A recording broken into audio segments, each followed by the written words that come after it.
The European Chips Act hopes to increase the EU's global market share in semiconductor manufacturing from 9% 10% to at least 20% by 2030. Do you think this is feasible?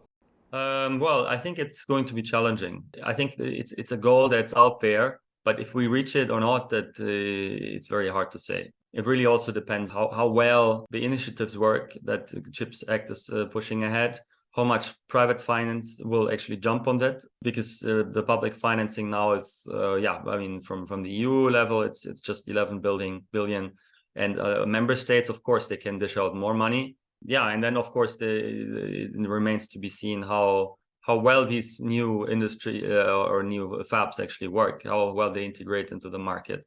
Are they able to become profitable quickly, or do they have to rely on more subsidies? All these kinds of things play into that. And I mean, the semiconductor market is, I guess, one of the most unpredictable markets out there, because it's so complex and there's so many choke points, but also when it comes to development of technology, it's sometimes quite unpredictable. You know yourself how the Japanese used to have the commanding position in the 80s, and then they sort of they didn't bet on the personal computer chips and then lost their position again. So things can happen. We don't know. My estimation is that it's a very ambitious goal. It's not impossible, but it will be difficult.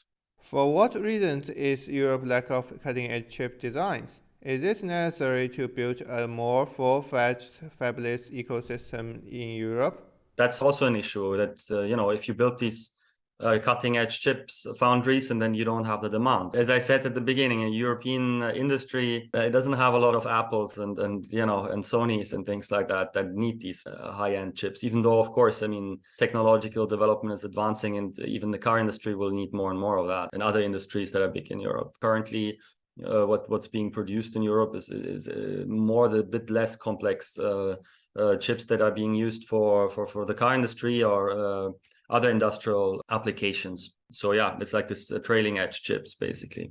I think it's the main issue really is that of strategic autonomy, that you say, we're depending so much on others for something as vital as these chips, and of course they are needed, even the high-end ones. I mean, I'm just saying the market is maybe not as big as it is in some other countries, but they are of course needed. And I think the COVID crisis really demonstrated that there's a lot of vulnerabilities if supply chains are being disrupted.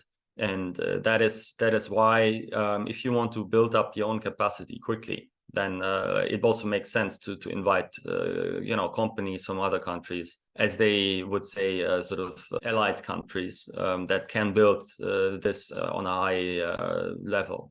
So I think that's the reasoning behind that. To be honest, I think that's a very interesting market segment also for Europe, because of Europe's strength in R&D and a very qualified workforce and so on. And this is really also one of the segment of the market that makes one of the highest profit margins, right?